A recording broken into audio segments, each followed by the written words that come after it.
Mais les voyez ma. Amekeweni, amekole tout pour mon poney tokoto. Ao, ea, abonné Kevin, polichinelle, on les toit et les tout et le collègue. Mais quand il est tombé ma. Même à français, oui. Est-ce que Mélékiwa, la France, on ne veut plus. Ici, quand Mélékiwa, Gariao, Aïsero, et les Yokuna.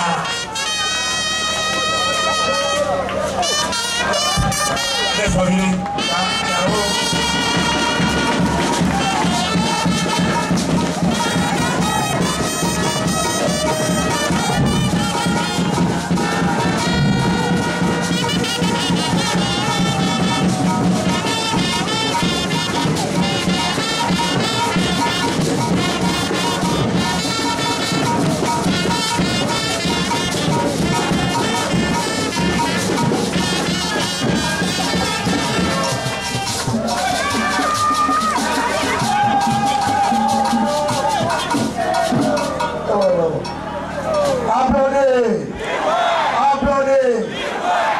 Applaudez Baja.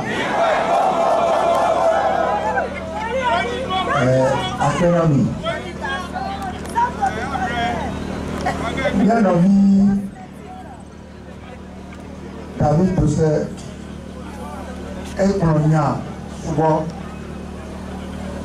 Et pour nous pour ça.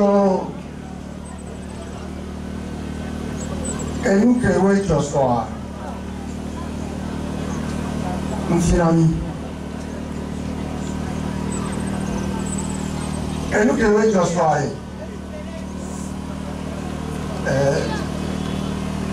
ni gasa mourir et c'est un nous.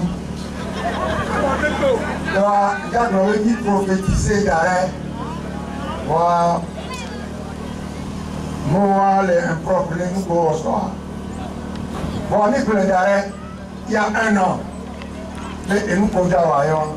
Ça veut dire qu'il ne trompe personne. On n'est pas des idiots. Et nous commençons pour toi qui trouve quoi. Nous voulons d'arrêt et nous pour Jawa. Et il y a. Autant l'homme, pas qu'on a l'emmené. En éveillé et à coup d'état pour Béona. Il faut qu'on le sache. Faut Yassine est un adepte, un vétéré du coup d'état, du coup de force. Il ne fait que ça. Il ne fait que ça. Et donc il ne trompe personne. Seulement, et nous que nous que tous soient. Mais allez, Konfinami, Manakarami, Okokona, Adakakoria, Sosia Duro. Non, un ennemi capable, opposition, les Chinois, ils sont avec la Côte-D'Ivoire, les voici. Les non-coréens, on les voit commis, les Fiancos, les Finons, car la communauté internationale, il n'y a pas d'ennemi capable, il n'y a pas de Finons, voilà, on a yélogé, et nous, comment on soirée. Et c'est le cas, nous, on a commis au. Et il y a quoi, sauf qu'on le savait. Et il y a. Et nous que Yola Noa, et ça s'appelle ruse institutionnelle. Au sort ruse, on va nous accorder le président de la République. Avec ces pouvoirs, on va nous accorder. Mais au État législatif, on va avec le président des partis de l'UJA, on va et pas. Et qu'on a le fond élection présidentielle. Est-ce qu'il y a que 3000 secondes? Il y a même 1000 secondes. Voilà. De beaucoup d'amis. Il y a non décommuné à Messiame. Quel est? Surtout M. Ford Yassine. Il ne veut pas d'élection. Il est fatigué de voler. Il est fatigué de voler les élections, de frauder. Il n'en veut plus. Il veut être là. Bon, être président de unir, ce n'est pas quelque chose de difficile. Nous avons gagné le président. Pour nous faire l'élection législative, on a gagné, on a candidat au on avait eu donc ça s'appelle une ruse institutionnelle pour éviter l'élection présidentielle. Puisque nous réclamons mandat et AMV. Pour voir quoi, on va le dire à Seigneur, il y a un mandat de Nialeng Baloro. Est-ce que nous savons combien? Ah, que nous savons combien? Mitati Amekobe. Et nous, Boubou, oui, nous avons préoccupation à la maintenant. Il a dit, oui, moi, je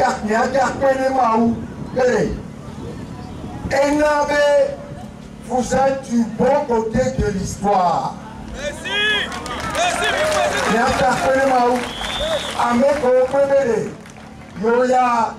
y a son côté encore.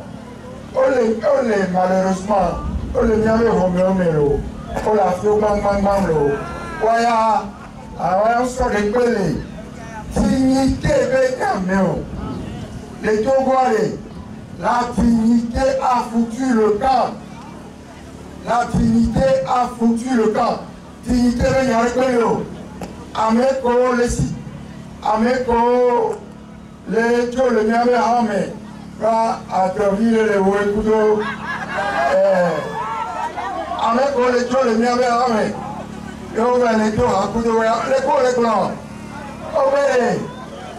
Obéi. Obéi Togotom, les Tilaniens. Les Américains, les Cloyoya. Opposition me bélélo. Alors pouvoir à me bélélo. Encore les gens, on les dit là, nous étions. Nous sommes et tout on les dit là, à mettre les glorieux. Et il y a un on vit bien. Soukou non bien. Toi, à l'école, les glorieux, et nous, non, les glorieux, on va comme là. Donc, tu dois te préoccuper de qui te dirige. Voilà, nous sommes venus vers le fond, on le dit la Torah, on le dit quoi, on y a regardé quoi, on a envie de venir. Voilà, tu vois, tu le dis, Yanya, Mekeye, les glorieux. Allez, pour les glorieux, non, les glorieux, on a dit, nous sommes nés. Nous trouvons, nous y attendons. Non, les premiers il y a une minorité, ça s'accapare des richesses du pays. Alors, nous, c'est le cas, nous tenons la dignité. Dignité, nous sommes mais les Togo là. Merci, président. Ah non, alors, digne. Nous allons y aller. Voilà, aller. Et là, souvent, les choses vont quelqu'un béni. À quelqu'un d'autre béni. Et quand même, il y a les Oumou, les Togo. Il y a comme hier. Nous avons obligé pour violer quoi là, on va avoir. Et ouais. Ouais, pour y Togo, il y a. Et quand même, il y a quoi. Et quand même, la dignité. Être du bon côté de l'histoire. Mais les quoi? Les Noirs, Congolais, les Congolais. Patrice Lumumba n'a même pas fait un an de pouvoir. Adia. Il est mort en 61. Il n'a pas fait un an. Mais, et même quand le Kakanebe, il est du bon côté de l'histoire. Il a lutté pour l'indépendance de son pays. Il y a amené à l'équateur. on est à vous. On est à vous dans l'indépendance. Et est-ce qu'on peut lever les tatous? Il va les tatous, les amis qu'on est à vous, indépendance. Quand vous avez avoir indépendance, il va vous amener qu'il y a indépendance. Il y a tout le temps, il y a des et il y a des mamans et il y a des olympios. Avec comme si il y a des olympios, il y a aussi. Ah, et puis.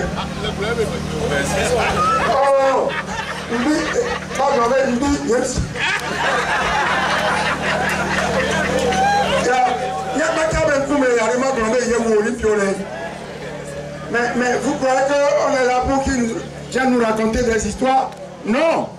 Je dis que Yarema a dit devant la presse internationale, Paris Match, Le Soleil du Sénégal, Jeune Afrique, Afrique Nouvelle, La Croix, devant tous ces journalistes réunis, a dit c'est moi. C'est moi. Et donc, je dis le vivant. En 1978, j'étais là, au contrôle vidéo. Et Yarema a réuni la presse de la Côte d'Ivoire. Et il dit, Gamea et toi, mes roseaux, il y a Fofo et nous y connaissons, Fiaré. J'ai Christ. Eh bien, il y a un coup de canaille. Eh bien, il faut voir pour un coup de canaille. Devant la presse ivoirienne, un samedi, au journal de 13h, j'étais devant la télé. Et Yarema dit ceci. Qu'est-ce qu'ils veulent faire? Ils veulent faire, qu'est-ce qu'ils veulent? Ils veulent me tuer. On voulait faire un coup d'État à leur père. Écoutez bien. Ils faisaient des difficultés. Je ne vends jamais rien. On a mis fin à sa vie. Il faisait des difficultés, on a mis fin à sa vie. C'est ce qu'il a dit. Et puis après, il a découvert que je n'ai pas très malin de dire des choses comme ça. Et qu'il faut commencer à dire que ce n'est pas lui. Malheureusement, les journaux français sont là. Les journaux africains sont là.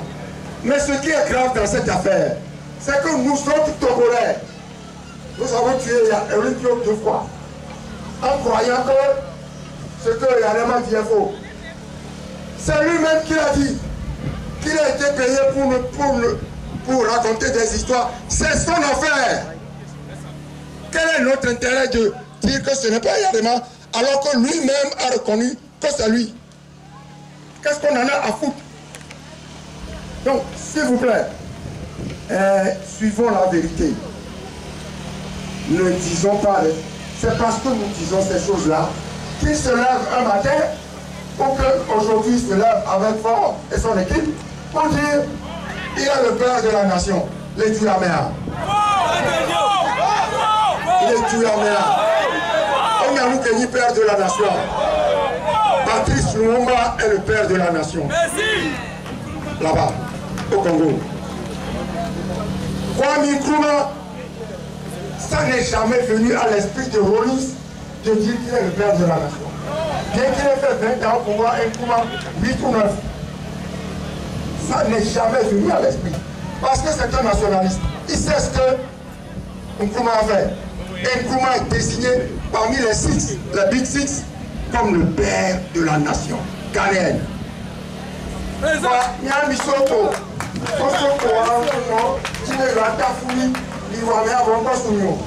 Et nous, les cas de l'Essia, père de la nation, à vous.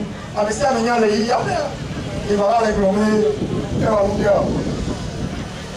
Il y a un job qui vient, il va vivre sur quoi. C'est parce que bientôt, il t'a dit, les Normandiens font que les camarades ont celui qui n'est pas là, pendant la lutte pour l'indépendance, est devenu le père de la nation. Parce que tout le monde a compris dans le monde que pour être père de la nation, il faut avoir lutté pour l'indépendance. Et il n'y a on sera connu là, les Togoya, on y a peur de l'indépendance. Amébou y a peur de l'indépendance. Amébou y a peur de la nation. C'est l'inconnerie que nous faisons depuis toujours. Il faut arrêter ça. Il faut arrêter ça. Donc allez, et nous on pas carré. Et nous collons au koumi allez. Mia chité. Nemim lo allez, on m'a tenu coopérer là. Oh le problème il est bonjour on va voir mais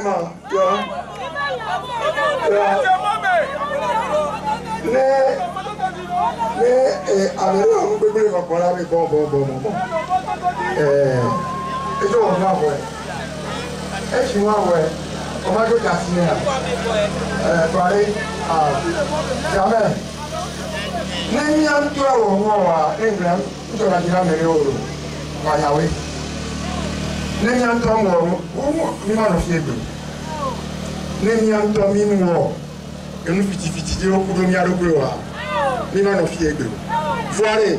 Ale ke mi o kaka emi gogo funa, bo mi te wa. De brouillon nous nemi gogo funa le mi awe.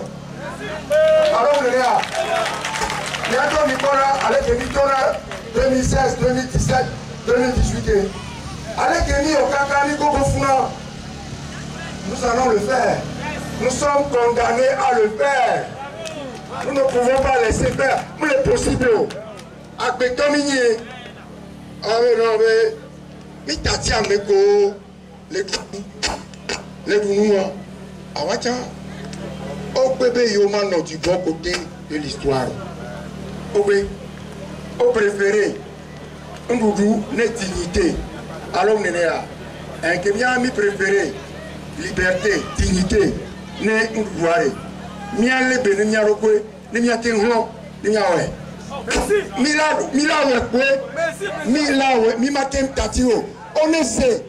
Mais yo le founou, yo le toha, yo le dounou, yo le wamou, bang bang bang. Mi tati nous sous. D'arrêt, va les filles. Et tiens, ni au cala, ni à pomponner, ni à tort, ni à découcuna mon, mais à vous y aller. C'est FDR, c'était civil, Togo de A. Togo de pas ta ma voix. Merci. Il faut aussi que les gens qui n'a pas ta ma voix. Ni à pas ta yo le cafou. Et tiens, il y a souvent mieux. Il y a vraiment, il y a continuer avec un niveau de il y a un dominion, so, garé bébé, et lui il y a un gars fort. Nous sommes mettre 1000 euros. Nous sommes mettre 1000 euros. Marathon 1000 euros. Marathon 42 km. Nous sommes mettre 1000 euros.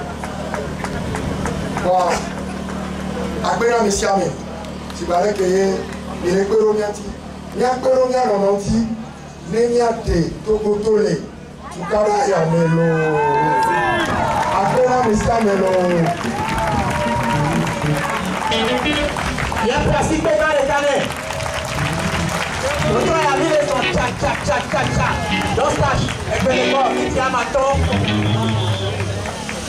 Nestor, j'avais vu des morts dans la lagune, j'avais vu des morts dans les rues, j'avais vu des morts,